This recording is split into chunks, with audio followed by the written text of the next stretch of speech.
Welcome to the Picky Girl Travels podcast, the show for Black women who want more out of life and to live it as they see fit. The message here is all about defying convention, embracing adventure, and regretting absolutely nothing. I'm your host, Adelia Borishade of PickyGirlTravelsTheWorld.com. One of the things that I set out to do 3 years ago when I started this podcast was that I wanted to highlight as many different kinds of Black women as I could, the kind of Black women who were out here creating a life for themselves that they designed, not society, that they designed. Um, because living in that way, living a life of your own design is not the norm for us. I wanted to be able to give those of you who are still trying to navigate what it means to live life on your terms, a lot of examples that you could draw from as you figure out what will and won't work for you. My guest today fits the bill to a T. Her name is Anissa West. She is a digital creator, a social justice advocate, and soon to be nomad. I think y'all are really going to enjoy what she has to say. Can't think of the word. Your Instagram profile describes you as a recovering Black DEI practitioner obsessed with location independence as an innovation in Black liberation. I want to talk about that, but that is who you are now. Who did you used to be? Oh gosh. I've been a lot of folks, but in that particular context, I was an educator in in district office leadership. A former teacher who had become essentially a DEI practitioner at the district level. So I was facilitating what they would call like transformational leadership development, student engagement, and a process called Liberatory design, which is where human-centered design and like liberation concepts get together and have a baby, or DEI I don't really get think I together and know have what a that baby. means. So with human-centered design, there's a process that you go through to identify a problem and to get a deeper understanding of that problem and to solve for that problem. Many of the big corporations that we see out here that have some new innovative product or program or technology, they've gone through some sort of human-centered design process to get a deeper understanding of a problem that they want to solve. And so usually that doesn't exist in the K-12 ed space. Somebody has designed everything for us and just told us what to do. Or we just have to make something up on the fly for teachers. I know I had to do that. You shaking your head as a former teacher, you probably can relate. Yeah. We out here making stuff up on our own, but more than anything, an island. So with human-centered design, you're bringing people together to assess a problem and solve for it. With liberatory design, you're doing the same thing, but you're doing it with the lens of power, privilege, and oppression, like how those things are playing out in the work that you're doing. At least ideally, that's what you're doing. It don't always look like that. So I was doing that work for a few years before I realized, one, it can be very toxic as a person of color, and especially as a Black woman, in a red state like Oklahoma. And then at some point it hit me, wait, I'm actually the first Black person in the state of Oklahoma within the K-12 ed system to hold a role with equity in my title. Hold on. Um, Because, okay, just in case there is somebody watching this or listening to it and they don't know what DEI stands for, what is that? Diversity, equity, and inclusion. So diversity, we all, it's a bunch of different people up in here. Equity would be like different people have different needs depending on their lived experiences, right? Or varying needs. And some might need or even deserve more based off of the oppression that they've experienced in relation to their identity and lived experience. So, for example, I was always designing with Black and brown kids in mind, like they were at the forefront. And in some cases, those kids who have varying gender differences, diversity. So, yeah, that's what that is. And you were the first Black person in the state of Oklahoma in K-12 to hold a position where you would be dealing with things, Yeah. that might be kind of important for folks like us. Yeah. So as you could probably imagine, lots of microaggressions. I can imagine. I have never lived in Oklahoma. I did consider going to university there because I was following some boy.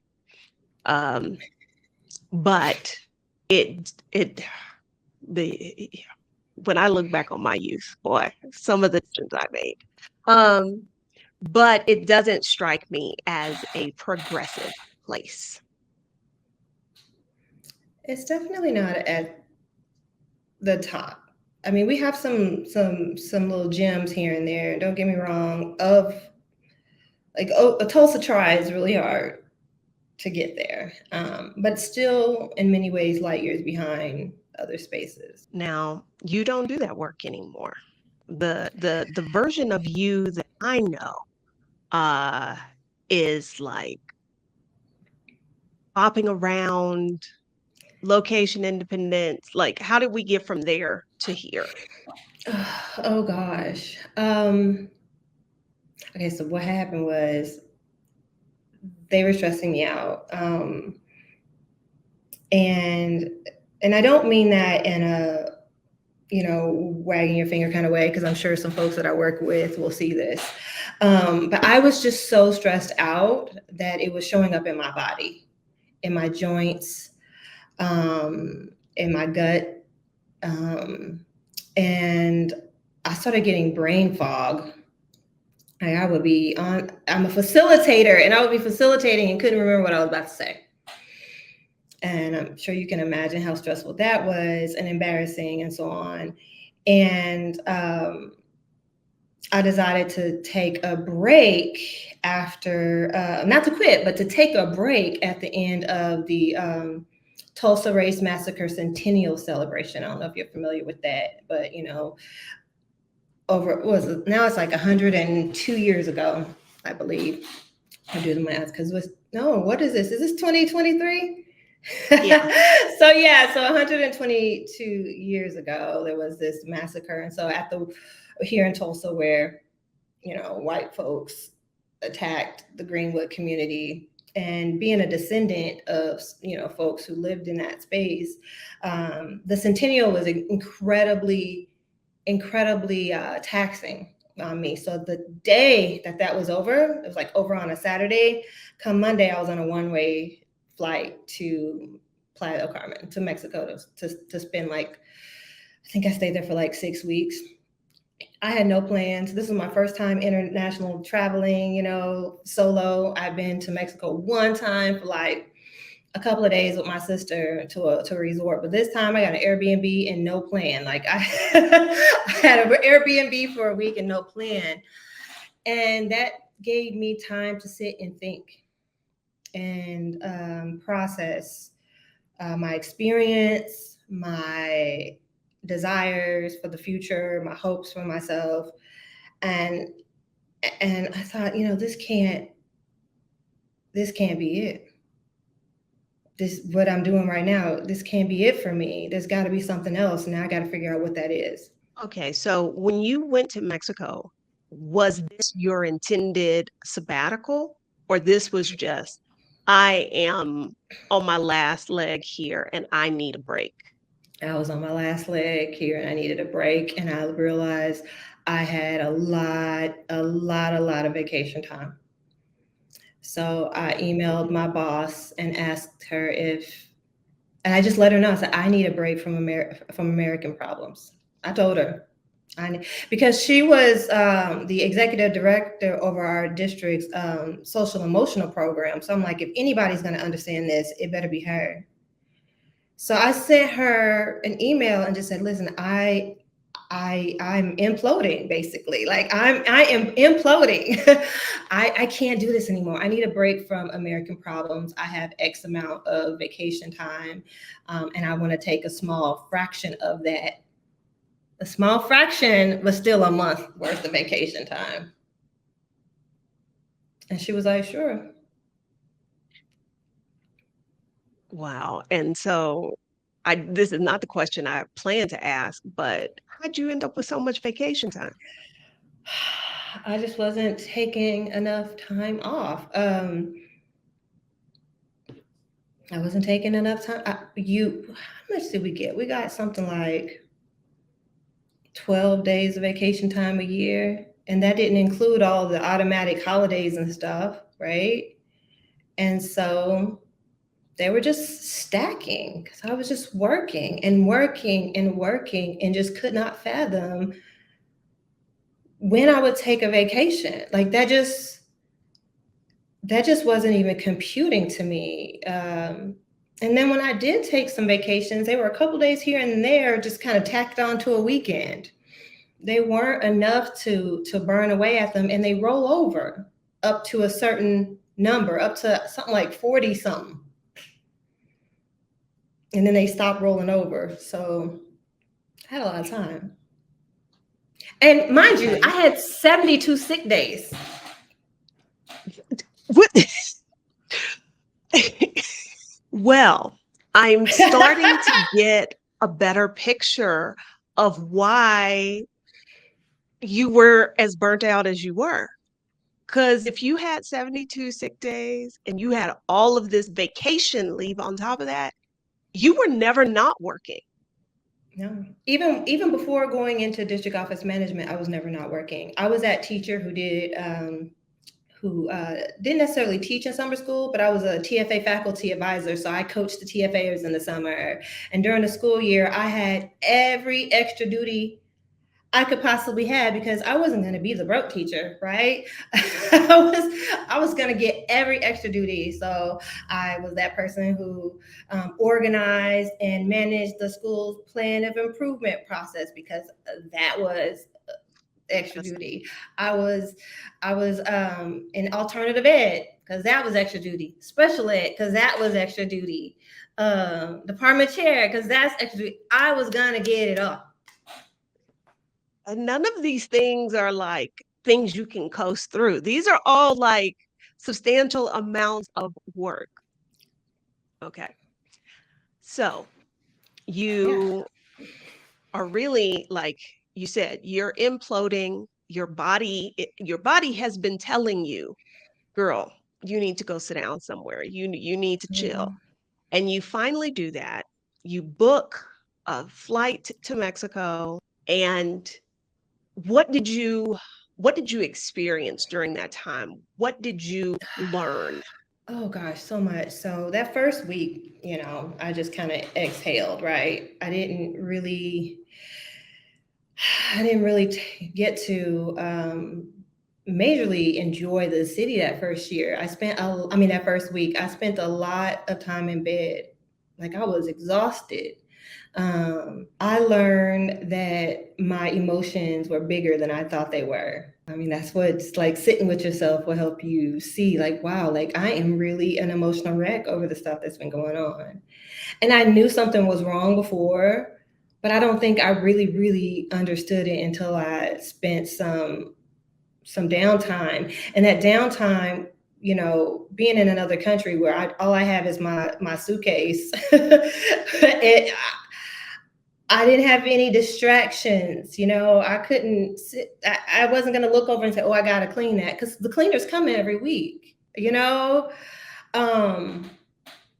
I learned that I had been letting people, like other people's dreams, become kind of like mine. I never sought out to even be an educator, even though I really did love the work that I did. That was never my goal. But dang, that success, like getting on that path to success, it feels good. It feels like importance. It feels like value, all these things.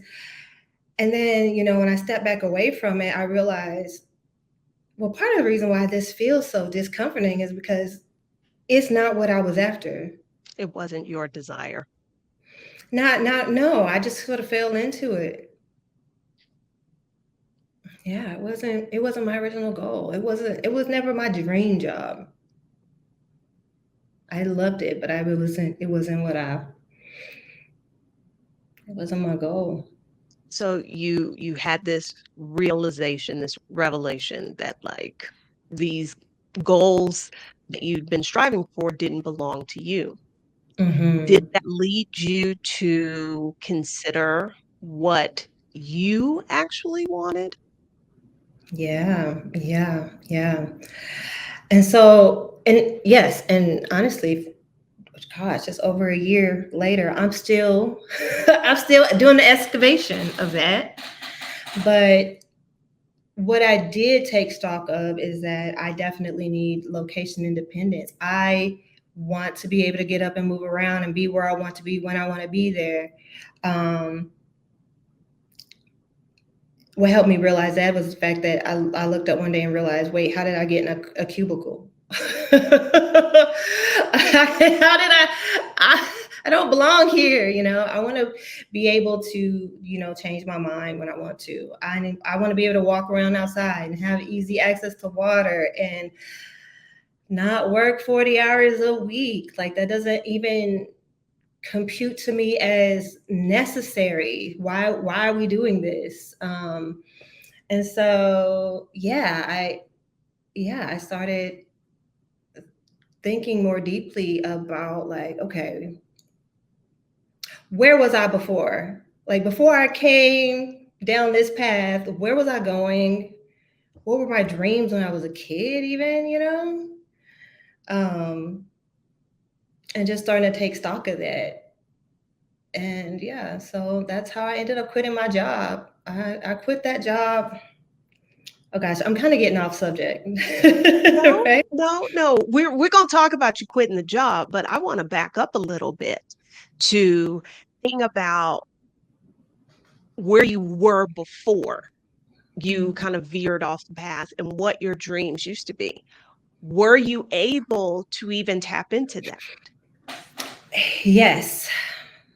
Okay. So when I was a child, I had this obsession with National Geographic. I used to collect National Geographics. And this is something I had kind of forgotten about until I had a little side gig consulting, because I knew I wanted to start consulting when I quit. So I went ahead and started consulting before I quit. And one of the groups that I was starting to network with for a potential gig sent me to DC, to the National Geographic Museum. And some of those memories of my childhood, dreams and aspirations of traveling the world, being an anthropologist. By the way, I majored in anthropology before education. Studying world cultures, applying, anthropological studies to like social problems, to systemic change in some sort of way, which is funny because that is what I ended up doing in education on accident. But anyway, that was like the first inkling of it. And then back to the centennial, someone took a picture, someone who works for National Geographic took a picture of me and some friends during that centennial, during one of the ceremonies. So we're really emotional. And then I find out that Nat Geo published a photo of me. And I was like, oh my gosh, this is like so oddly full circle. I started out obsessed with it. Now my face is in there.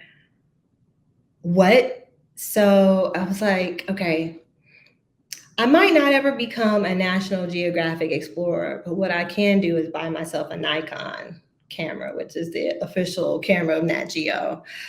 And I can just travel and create content. I don't know what it's going to look like, but I'm going to love it. So that's what I've started to do, while still doing some consulting on the side. Okay. All right.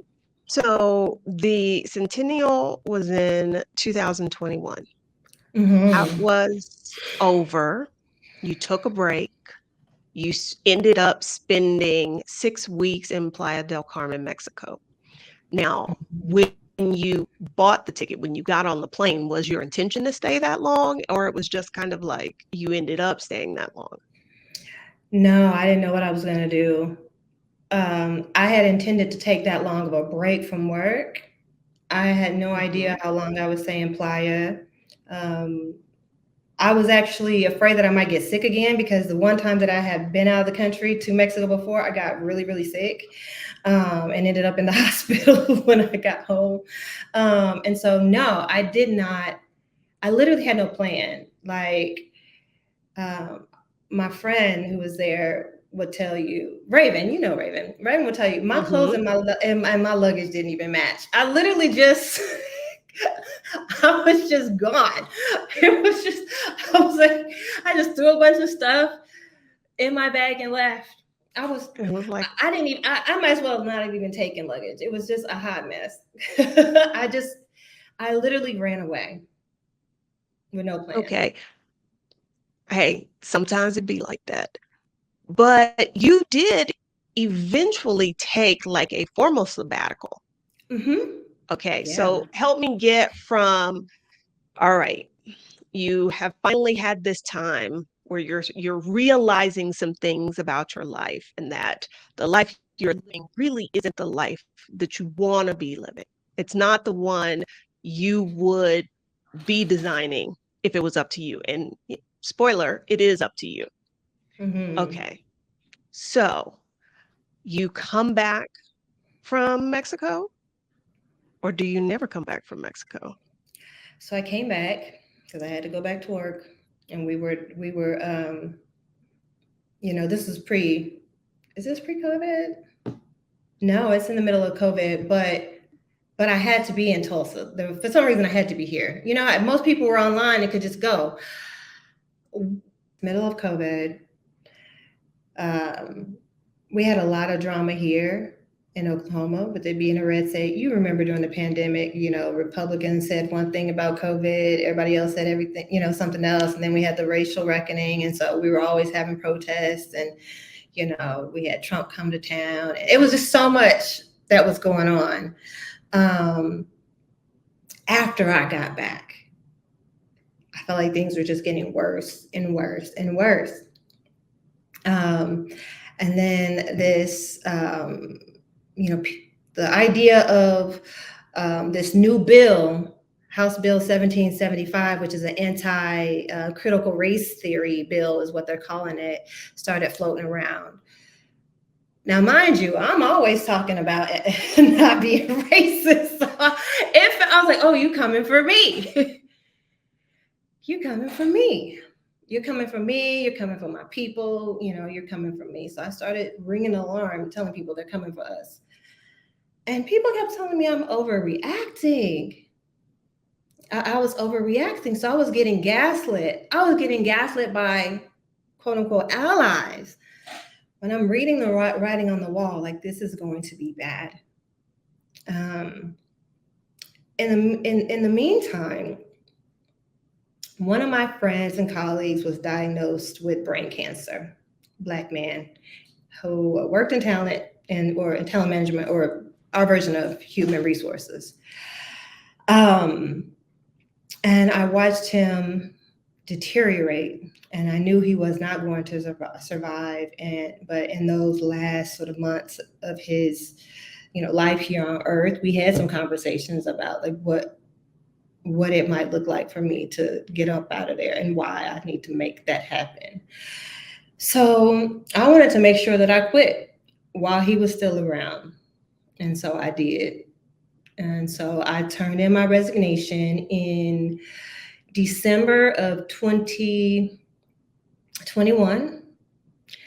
And effective immediately, I was going on vacation and having my resignation be official in February. So I pushed the remainder of my vacation time. I pushed it into my resignation letter and got up out of there in December and was still collecting a check January and February. But that's the way to do it.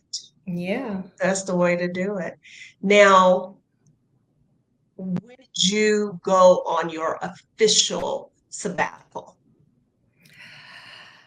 I mean, my official I'm done with y'all was right before Christmas of December 2021, because I literally cleaned out my desk before writing my resignation letter. And so I was just like, okay, I'm not working. What am I going to do with myself? I just started like going and visiting family here in the States. And then in February, beginning of February 2nd, I want to say, is when I got on that airplane and went to Colombia for a little over a month as well. Spent some time there and then came back to the States and spent some time in different cities and states, depending, to go visit family because I could. It's like, hey, I can spend a whole month over there in California. This is dope. So you quit the job and you had started consulting in anticipation of quitting the job. So that was very, very smart. And what have you been doing since you quit the job? Okay. Since quitting the job, I have officially visited 4 more countries total. And mind you, I had never left the United States pre-pandemic. Well, no, that's what I was just saying, because you said when you went to Platinum, that was the first time you went international by yourself. Yeah. And the first time and the first time I had gone anywhere international at all was just a few months before that.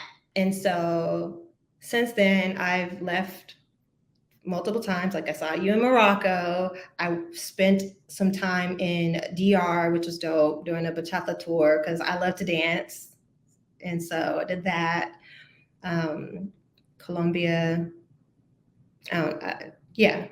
That's significant for me. But basically I've been somewhere every quarter, somewhere.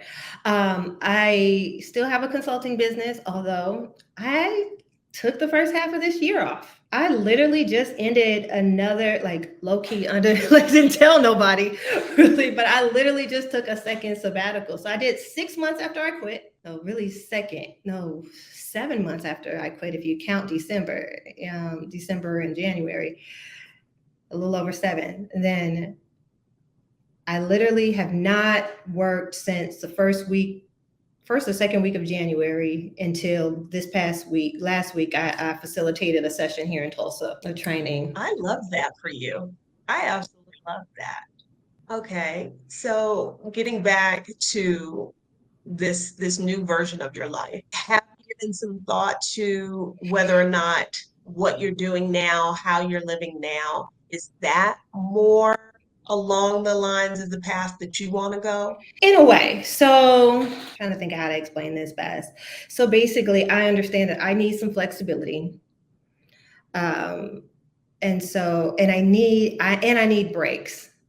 And so I know that however I build my business as time goes by has to have strategic breaks built in. And when I say breaks, I'm not talking about 2, 3, 4 weeks or even just a month. Like they need to be a good at least 3 months for me. Why? Because I want space to tinker with ideas, to space to dream, space to tinker. Like, how often do we get time to just sit around and test out these amazing ideas that we have in our heads? We don't. We don't. So the fact Yeah. that you've realized that if you're going to live life on your terms, you're going to design your dream. It has to have that space built in. That's fabulous. But when you think about it in the context of typically live in the US, this is downright revolutionary. Yeah, you know what? That's interesting. I didn't even think about it like that, but you're right.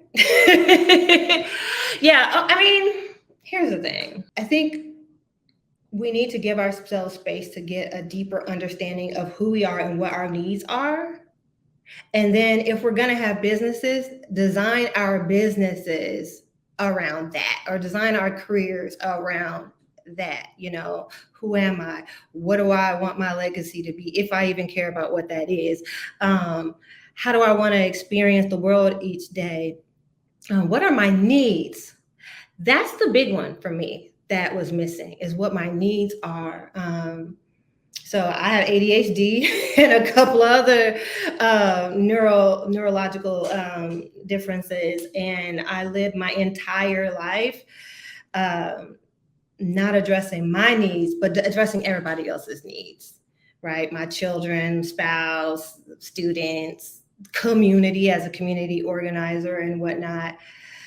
But taking a sabbatical gave me space to address my needs and say, okay, wait, these are not inadequacies. These are opportunities to nurture myself in the same way that I would nurture anybody else. And that is incredibly liberating. That you said that, not inadequacies.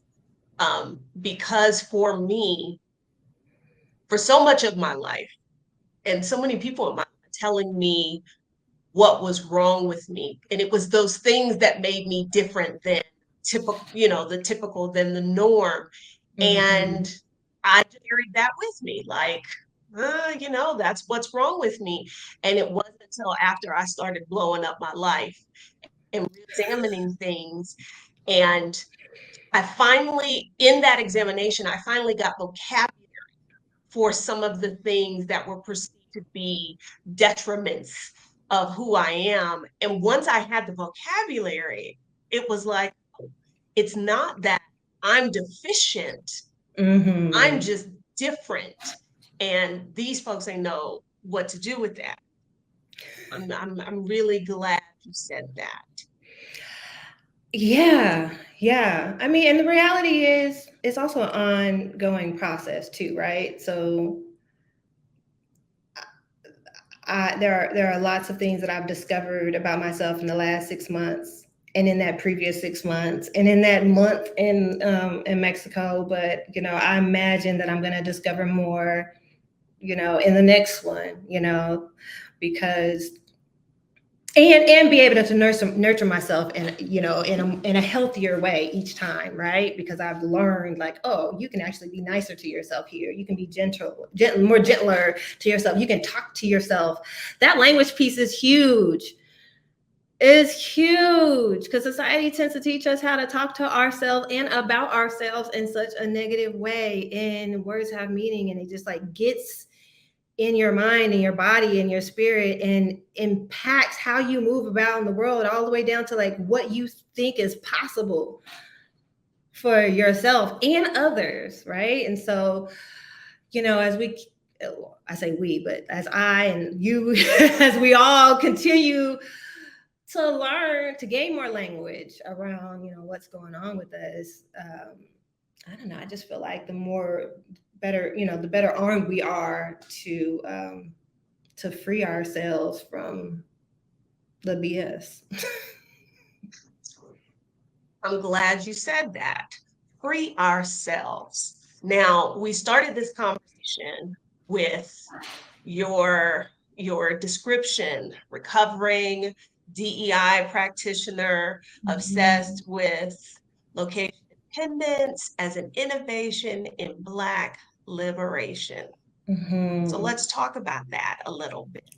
Um, I'm not going to say I don't know anything, but those are not words that I have used. And I would imagine there are people who would argue, like, what the hell are you talking about, girl? That's what you talk about all the time.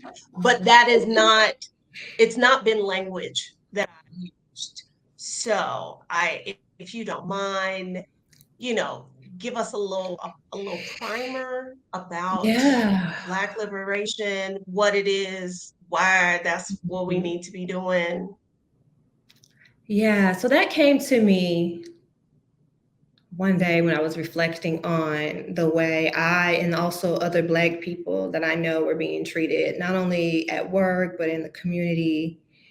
Um, and sometimes how we treat each other, right? And I was like, what would happen if every day we walked into work and we knew that we could just get up and go at any moment? And what if everybody knew that we could just get up and go at any moment? Because we have the money that we need, we have the competencies that we need, we have the resources other than money that we need. You know what I mean? We have everything we need to be able to get up and go. We got our FU money. It's just sitting there ready for us to use. You know, we've got our wellness. You know, we've got our mental and emotional well-being intact to where we know that we can be like, you know, I don't have to take this mess from you. Goodbye. And it ain't no big deal. To me, that's It's an incredibly liberating thought. And I've talked about this to some of my friends who are involved in DEI and other types of like social justice spaces. And a lot of them will say, well, you know, our ancestors, you know, our forefathers, the Black forefathers, they were traveling. And I was like, they didn't have the opportunity that we have. They don't have the access to airplanes in the way that we have, or internet, or the ability to connect and become friends with somebody on the other side of the world right now, like, and make friends almost instantly, and then like get in the airplane and bam, here we are living our lives. Like, yes, they were getting around, right? Josephine Baker in why did I say Florida? In France, and you know, and so on and so forth, right? Everybody was going around, but the process was slower, and they weren't moving. Some of them did, but they couldn't just, once they went there, they couldn't just get up and go to the next place if they wanted to. Like, you literally had to pick a spot and just be there. Right. And so I was like, well, what's a strategy? You know, because as a designer, I'm thinking like, I'm unpacking the problem. Okay. They think less of us. They're disrespectful. They're racist. And they're getting away with it because they know that we're going to be scared. They know that they have succeeded in the psychological violence of making us think that we need their money or that we need them at all. So what if we all knew that we didn't have to? So that's what the location independence as like an innovation in Black liberation comes from for me. And as a Black woman, when you think about Black liberation, and how does that show up in your life? Gosh, I think it shows up different. It's rapid. It's quickly showing up differently every day. It started as like a no, as just a no. Long before I quit my job, I started quitting boards, like all these. Gosh, I was on so many nonprofit boards, and I looked up and I was like, "What am I doing this for?" So I started saying no because I realized there are infinitely many like worthwhile projects that each and every one of us could be working on, but that doesn't necessarily mean we need to or should be doing them. So I started saying no. And people started getting upset with me. And then the next phase of liberation was, I don't care. I don't care. Y'all mad? I don't care. Look at me on this beach type of thing. And then it was, oh my gosh, I can experience something really beautiful for myself and I can make this happen regularly, like massages in Mexico, in my apartment, like, or in Colombia, when you realize that you can afford, for even for a short period of time, you can afford to have a massage a week in your apartment and then jump right into the bed.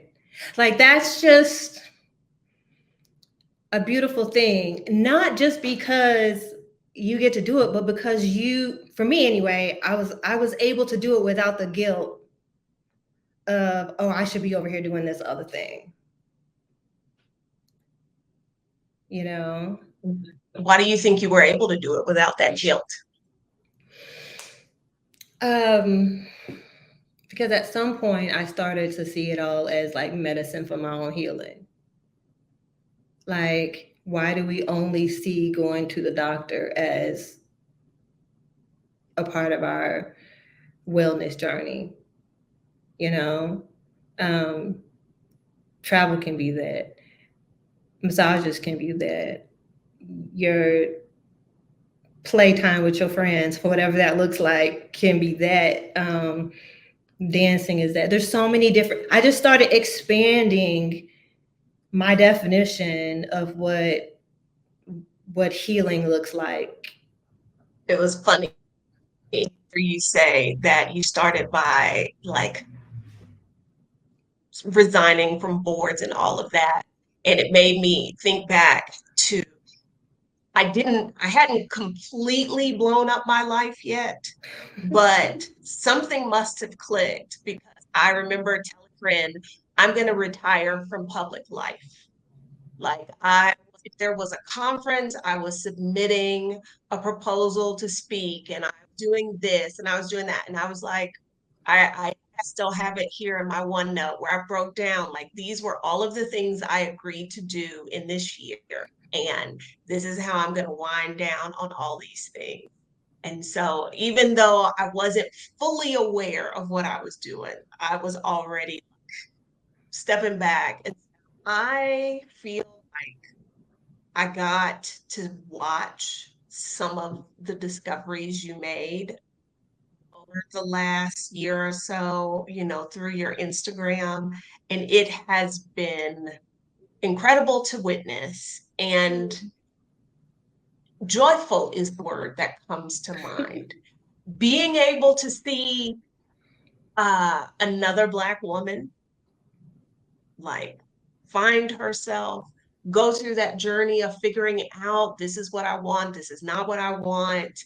Uh, have those play dates with your friends, like getting to witness all of that has been very joyful for me. Now, were you intentional about sharing that? Like, was that part of the content creating, or was that just like, I'm out here living, I'm outside? You know, when capturing the content, it was, I'm out here living, I'm outside. Oh, this is cool. Let me capture this. But in the editing process, I often find myself inspired by what I'm seeing, watching it back. And um, it'll make me think, like, what am I getting out of this moment? What am I learning in this moment? What did I learn in that moment? And what am I learning in this moment as a witness to my own life? And then, so I would create what would feel good to me and just have it sit there in the drafts for a while. And then eventually I start talking to people about their fears and their dreams and their desires to do some of the stuff that I was doing. And then I would think, okay, well, maybe if I'm sitting here inspiring myself, which is not normal, maybe I could inspire somebody else. And so I thought, well, I'll create some content to help folks see that it's possible for them to. It might not look the same, but it's possible. And do you see that kind of thing as part of your work for Black liberation? Yeah, what's interesting is I think opening people's eyes to possibility is part of what I loved about teaching. Like every time that that light bulb would come on for my students, like, oh wow, I could do that. Yes, honey, you can do that. It's what I love about design and innovation space, where people say, well, we can't build in this way because we've got all these limitations. And then, at some point that light bulb comes on, is, oh my gosh, we can do this. And then my major light bulb comes on after meeting folks like you and Stephanie and Rashida online, where my light bulb came on. Is like, oh, I can actually do the kinds of stuff I've been dreaming of doing since I was a kid. To now, sharing some of my experience with others, so they can say, hey, I can go out and rediscover who I am too. And do it without putting my livelihood at risk. You can do it. Because a lot of people think you got to go broke to do this. No, like you can do it and feel safe in the process. Yeah. So yeah, I think that is what it's shaping out to be, like a world of possibilities. I like what you said about that you can do these things and you don't have to put your livelihood at risk. Because one of the things that does concern me, because sometimes I'll get feedback from people and they're like, that's great for you, but I could never do that. And then there's this whole list of things and reasons why. And, money is living in the world on this planet. Money is going to be a concern. Um, and so like the direction I'm going with the stuff about, like designing your work, whether that is you working for yourself or you working for somebody else, in such a way that you can still travel, you can still live the life that you want. I think it's awesome. And I'm I think you're probably right here with me. I hope that pretty soon we start seeing news stories about the large numbers of Black Americans who are, like either leaving or adapting, becoming like digital nomads, or just like shaking up the whole status quo when it comes to like where we have been. I was gonna say where we fit, but it's more of like where we've been placed in American society at large. Yeah. And even just shaking up how we show up in our work, even if we've started businesses, because we know that we could leave one toxic space, or one space that's toxic for us, because maybe it's not toxic for somebody else, but we can leave a space that's toxic for us and then create something that is also toxic for us, because it's what we know, right? So to give ourselves space to be so introspective that we're sort of doing, internal excavations, you know what I mean? We're excavating like all of our, like what's in there, right? And then like building around that, building to support that. So like one of the things I did, I told you that I facilitated a session last week. So it was a bunch of Black and brown led nonprofits. I had the opportunity to lead a session on liberatory consciousness with them. And it was my first time leading that particular session. It's been in my head for years, but I led it for the first time. But I was like, I was so stressed out preparing because I needed to prepare a PowerPoint. Do I know how to prepare a PowerPoint? Yes. Do I want to? No. I hate it. I hate it. I need everything on one sheet of paper. because going from place, the way my brain is set up is just, I can't. Last minute, I decided to scrap the PowerPoint. I do not need this PowerPoint in order to be effective in this training. And I just made a decision. I don't think I'm ever going to make another PowerPoint. Will I ever use one? Maybe. But the way my brain is set up, that just doesn't really work for me. And if I use one, it's probably because I hired somebody else to create it, but it's not going to be me. I am not going to subject myself to doing things that don't come natural to me, that don't feel good to me. Not in my own business. Like, that's oppressive. Why would I oppress myself like that? That's ridiculous. So is there anything else that you would like to say or talk about? You know who the folks are who listen to this podcast. Yeah. I think I shared with you like what was happening in my process, but I didn't necessarily share my process, so to speak. So I in my career was using a framework called Liberatory consciousness.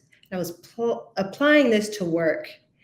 And one day I was like, wait, why not apply this to my own life? And so there's this woman named Barbara J. Love that teaches that the framework for developing a more liberatory process, like a project or a liberatory experience in your workspace or in your life. It goes like this. I have a little note. So it starts with awareness, then goes into action. Awareness, analysis, action, accountability, and allyship. And what's interesting is I feel like this is kind of what you do, what Stephanie does, what all y'all do, what everybody in our sphere does. But back to your piece around language, we don't necessarily have the language for it. And for me, the way my brain works, it's good for me to have steps, right? Because otherwise I'm going to notice something, I become aware of something, and then just go straight to doing a thing. But reading, Barbara J. Love's process made me slow down and say, okay, like these are the things I noticed, but like why? And just like get deeper into the why. Why does this feel this way? And then what could be different? What are some different options? And then even applying it to personal life, it's like, are there any self-limiting beliefs here that's making me feel like this isn't possible? Where do they come from? Are they really, are those voices in my head mine or someone else's, and then what do I need to do about it? And then like, how am I going to hold myself accountable for what I say I want to do once I've decided to do it? And then like, who am I going to link up with as my allies in the work?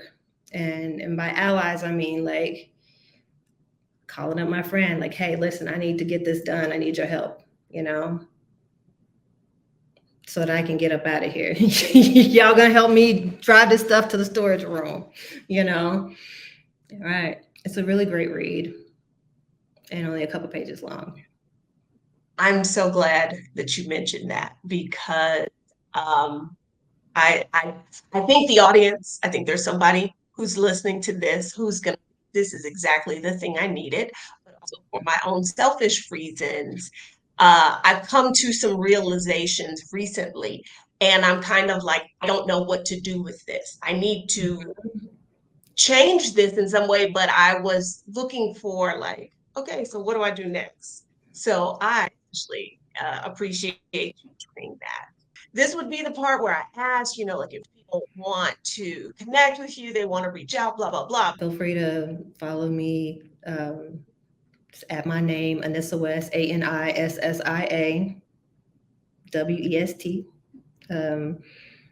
I have a YouTube channel that I haven't really been posted on lately, but it'll happen. I have recorded lots of content. I just need to edit it and start uploading. It's still my name. My name everywhere. I knew talking to you, I was going to learn some things, and I was right. I was right. I Oh, really appreciate you giving me some of your time today. yeah. Thanks for having me. This was good. So, what did you think? I would love to hear from you um, how whether or not Anissa's story resonated with you. I really loved what she had to say about, liberating ourselves and giving ourselves the space to figure out who we are, what we want. That has been a recurring theme on this show. But it's always refreshing to hear it come from somebody else, which just lets you know that I'm not the only one saying these things. So much of the work that I do is really geared toward helping Black women like you, get where Anissa is, figuring things out, getting your FU money, getting the space to do that, whether it be my Financial Confidence Academy, doing the Get Started Investing Challenge with me, or coming on one of the Reclaim the Retreats. If you want to stay abreast of these different things that I am doing, hoping to find something that will help you, you want to make sure that you have signed up to be on my mailing list.